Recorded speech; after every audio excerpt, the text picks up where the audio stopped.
Good morning everybody, how are you? I hope you are fine. Yes, जैसे कि कल का वीडियो आपने देखा होगा, तो हमने कल की वीडियो में हमने चैप्टर दूसरा जो है वर्ण, वो पढ़ने के लिए स्टार्ट कर दिया था। और वर्ण क्या है ये भी मैंने आपको ओरली बताया था, और बुक में भी जो है एग्जाम्पल्स वो भी मैंने आपको बोले थे। जैसे कि वर्ण एक ध्वनि है जो हमारे मुंह से निकलती है कौन सी भी लैंग्वेज बोलते समय, चाहे वो हिंदी हो, मराठी हो या सॉरी अंग्रेजी हो, हिंदी हो या मराठी हो, कौन से भी लैंग्वेज का आदमी जब बोलने के लिए स्टार्ट करता है तो उसके मुंह से जो आवाज आती है उसे वर्ण कहते हैं। ये हमने कल के वीडियो में देखा था। और जैसे कि पर्टिकुलर ऑब्जेक्ट और सब्जेक्ट के लिए पर्टिकुलर वर्ड होते हैं, जैसे कि बारिश के लिए टप टप होता है, मेंढक के लिए टर होता है। ये भी शब्द हम देखे थे। ये वो एग्जाम्पल के लिए थे कि कैसे ध्वनि हमारे मुंह से आ जाती है। ठीक है, तो आज हम आगे का देख लेंगे। तो अभी हम स्टार्ट कर लेंगे, हमारा पेज नंबर 8 है जो देखेंगे उसके ऊपर क्या है। जैसे कि मैंने आपको कल बताया था कि वर्णमाला क्या है और वर्णमाला कैसे लिखी जाती है। तो वर्णमाला एक स्वर और व्यंजन मिलके व्यवस्थित रूप में, मतलब जैसी है वैसे लिखी जाती है, मतलब लिखने के बाद एक वर्णमाला बनती है। ये मैंने आपको एग्जाम्पल के तौर पे दिखाया था। जैसे कि अगर मैंने लिखा, मैंने सिर्फ आपको ये फूल एग्जाम्पल के बताए थे कि ये फूल है, तो हम इसे सिर्फ फूल ही कहेंगे, है ना। लेकिन जब ये फूल में एक अच्छे से धागे में बांध दूं तो ये क्या बनती है, फूलों की माला बनती है। वैसे ही स्वर है और व्यंजन है ना। स्वर वर्ण क्या है, स्वर और व्यंजन जो हमारे मुंह से ध्वनि आती है वो है। और उसके दो प्रकार है, वर्ण के दो रूप है, स्वर और व्यंजन। लेकिन स्वर और व्यंजन ये मुझे मालूम है, स्वर ये स्वर है, ये स्वर है, ये स्वर व्यंजन है, ये व्यंजन है। लेकिन जब मैं इसे अ से न तक लिखूं तो ये वर्णमाला बनती है। जैसे कि बहुत सारे फूल हैं, उसे फूलों में एक धागे में बांध दिया तो फूलों की माला बन जाती है। वैसे ही स्वर और व्यंजन है, उसे बहुत अच्छी क्रम से लगा दिए, लिख दिए आपने जैसे है वैसे, तो एक वो वर्णमाला बनती है। ठीक है, अभी आगे का देख लेंगे। जैसे कि मैंने आपको कहा है, जैसे कि मैंने आपको कल होमवर्क भी दिया था कि आपको स्वर और व्यंजन आपके नोटबुक में लिखना है। जैसे कि संयुक्त लेटर को, मतलब अक्षर कौन से ये भी बताए थे, लेकिन फिर से एक बार रिवीजन करके आगे का पार्ट हम देख लेंगे। पेज नंबर 8 है, जो येलो कलर का बॉक्स आपको दिख रहा है, ये मैं रीड करने जा रही हूँ। आपको भी ध्यान देना है इसके ऊपर कि ये वर्ड कौन से है और आपको मेमोराइज करने हैं। थोड़े थोड़े ही वर्ड है, उसको क्या कहते हैं और किस लिए कहते हैं ये भी वहाँ पे डिस्क्रिप्शन वहाँ पे दिया है। ये आपको पढ़ के, अभी मैं पढ़ के उसका आपको बताने वाली हूँ, लेकिन ये आपको पढ़ के आपके नोटबुक पे लिख के आपको मेमोराइज करना है। ठीक है, चलो। द, त्र, न और म वर्णमाला में पंचम वर्ण के नाम से जाने जाते हैं। ठीक है, हिंदी लिखने के लिए और बोलने के लिए हिंदी के कुछ नियम बनाए गए हैं, उसे व्याकरण कहते हैं। और ये व्याकरण ही है, हमको पढ़ना है। अभी आप बोलेंगे कि क्यों कहते हैं, लेकिन ये व्याकरण का नियम है इसलिए कहते हैं। ठीक है, आगे देखेंगे। आहा, आ और क्रमशः अनुस्वार, अनुनासिक और विसर्ग कहलाते हैं। जैसे कि अ के ऊपर एक डॉट रहता है जिसे हम हिंदी में बिंदु कहते हैं, उसे अनुस्वार कहते हैं। और कौन से भी अक्षर के बाद, कौन से भी स्वर और व्यंजन के बाद जो दो डॉट आते हैं उसे विसर्ग कहते हैं। ये आपको ध्यान में रखना है। अगर आपको किसी ने पूछा कि अक्षर के बाद, अक्षर के ऊपर एक डॉट है उसे क्या कहते हैं, तो आपको अनुस्वार ये कहना आना चाहिए। और जो स्वर के लास्ट का अक्षर होता है आहा, तो ये डॉट को क्या कहते हैं आपको बोलना, मतलब आपको किसी ने पूछा या क्वेश्चन पेपर में अगर आया कि ये दो डॉट को क्या कहते हैं या दो बिंदु को क्या कहते हैं, तो आपको विसर्ग ये कहना आना चाहिए। इसलिए मैं कह रही हूँ आपको कि ये बॉक्स आपको अच्छी तरह से पढ़ना है और आपके नोटबुक में भी आपको लिखना है ताकि आप भूल ना जाए। ठीक है, आ, ज और फ अन्य भाषाओं से हिंदी में आए हैं। जैसे कि ये 3 लेटर है, दूसरे भाषा जैसे कि उर्दू या संस्कृत में थे ये शब्द ऑलरेडी, तो उसमें से डायरेक्ट हमने हिंदी में लिए हैं। हमने यानी मैंने और आपने नहीं, जो हिंदी के नियम है, नियम के अनुसार ये शब्द वहाँ से डायरेक्ट आए हैं, इसलिए उनको आगत वर्ण के नाम से जाने जाते हैं। ठीक है, आपको ध्यान देना है कौन से आगत वर्ण है। ड और ढ अतिरिक्त व्यंजन कहलाते हैं। ठीक है, ये कुछ नियम है जो हमको, आपको और मुझे ध्यान में रखना है कि कौन से लेटर को क्या कहा जाता है। ठीक है, पहले मैंने आपको कहा है हिंदी पढ़ने या लिखने और बोलने के लिए हिंदी में कुछ नियम बनाए गए हैं, वो उसी नियम को ही व्याकरण कहते हैं और वो नियम ही हम यहाँ पे पढ़ने वाले हैं। ठीक है, आगे देखेंगे।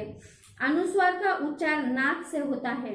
ठीक है, जैसे कि जंगल, गंग अंग है ना, जंगल, मंगल आदि। मतलब जो डॉट है अनुसार वाला, डॉट वाला मतलब अनुसार वाला जो शब्द होगा, जिसके माथे पे अनुस्वार होगा, उसका प्रोनाउंसिएशन कहाँ से होता है? नाक से होता है।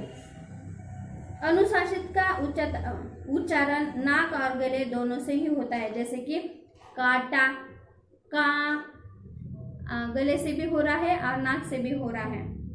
दांत, ठीक है, जब आप ये आपके मुंह से जब आप जोरों से बोलोगे तब आपको समझ में आएगा कि उसका प्रोनाउंसिएशन कहाँ से हो रहा है, नाक से हो रहा है या गले से हो रहा है। जैसे कि आप देख रहे हो मुझे जुकाम हो गई है तो मेरे पूरे नाक से ही आ रहे हैं, तो आपको बोल के देखना है कि एक्चुअल में वो कहाँ से आ रहे हैं, मतलब गले से आ रहे हैं या नाक से आ रहे हैं। सॉरी। विसर्ग का उच्चारण गले से होता है, जैसे कि अंत, स्वता। ठीक है, जो डॉट होते हैं उसे विसर्ग कहते हैं, मैंने आपको पहले ही कहा है। जो वर्ड है जब हम पढ़ते हैं या लिखते हैं तब उसका उच्चारण यानी जब हम बोलते हैं तो गले से होता है। ठीक है, आपको ये सब वर्ड आपके घर पे, आपको बुक है आपके पास, आपको बोल के देखने हैं कि उनका उच्चार कहाँ से हो रहा है, नाक से हो रहा है या गले से हो रहा है। ठीक है, तो हमारे लिए फर्स्ट नंबर क्वेश्चन आया है ये लेसन का। देखेंगे क्वेश्चन क्या है। निम्नलिखित शब्दों में उचित स्थान पर अनुनासिक अनुस्वार और विसर्ग चिन्ह लगाकर लिखिए। जैसे कि प्रांत, एक एग्जांपल मैं आपको देती हूँ। अगर मुझे प्रांत लिखना है तो मैं लिखूंगी ऐसे, क्योंकि यहाँ पे त और ह का उच्चार साथ में आ रहा है तो यहाँ पे विसर्ग, ठीक है, विसर्ग का साउंड वहाँ पे आ रहा है तो मैं वहाँ पे विसर्ग का डॉट, मतलब ये डॉट दो बिंदु वहाँ पे लगाकर ये शब्द लिखूंगी। वैसे ही आपको पूरे जो ये वर्ड हैं, अभी काज कैसे लिखते हैं, मतलब उसको विसर्ग लगता है या अनुस्वार लगता है या नासिक शब्द का प्रयोग होता है, ये आपको देखना है। और ये आपका ये वर्ड आपको फिर से लिखने हैं मतलब अच्छे करके। ठीक है, वहाँ पे प्लेस दी है आपके लिए पेज नंबर 8 पर। ये शब्द आपको बराबर करके आपके बुक में, मतलब यहाँ पे जो रिक्त स्थान दिया है वहाँ पे आपको बराबर करके लिखना है। जैसे कि मैंने आपको एक एग्जांपल दिया है कि प्रांत लिखते समय उसे उन्होंने विसर्ग नहीं लिखा था, तो मैंने ये विसर्ग मतलब ये दो डॉट लगाकर ये शब्द पूरा करके आपको दिखाया है। बाकी के आपके लिए होमवर्क है 1 2 3 4 5 6 7 8 9 10 11th है। एक मैंने आपको एग्जांपल दिया है, अभी बाकी के 10 है, ये आपको आपके बुक में ही लिखना है। सिर्फ आपको ये वाला जो बॉक्स है पेज नंबर 8 पे स्वर और व्यंजन के साथ में, स्वर और व्यंजन आपने कल लिखे थे, सिर्फ आपको ये वाला बॉक्स है जो इनको थोड़े लेटर से उनको क्या और क्यों कहा जाता है ये बॉक्स में दिया गया है। मैंने आपको पढ़ के दिखाया है कि क्यों और कैसे कहा जाता है, तो ये बॉक्स आपको आपके नोटबुक में लिखना है ताकि आप भूल ना जाओ और आपके ध्यान में रहे कि कौन से अक्षर को क्या कहते हैं। ठीक है, आई होप आपको स्वर क्या है ये समझ में आया होगा, अनुस्वार किसे कहते हैं समझ में आया होगा, और विसर्ग किसे कहा है समझ में आया होगा। इजी है ध्यान में रखने के लिए। जिसके माथे पर एक डॉट रहता है, एक बिंदु रहता है, उसे अनुस्वार कहते हैं। जिनके बाजू में मतलब कौन सा भी अक्षर हमने लिखा, आहा लिखा, क के बाद 2 डॉट आए, त के बाद 2 डॉट आए, यहाँ पे एग्जाम्पल आपको दिख रहा है, त के बाद 2 डॉट आए तो उसे विसर्ग कहते हैं। ये पूरे नियम है हिंदी के जो आपको और मुझे दोनों को एक साथ पढ़ना है और ध्यान में रखना है, ताकि आगे जाके हम अच्छी हिंदी लिख सके और पढ़ सके। और आपको ज़्यादा ध्यान में रखना है ताकि आपको पेपर भी देना है ना।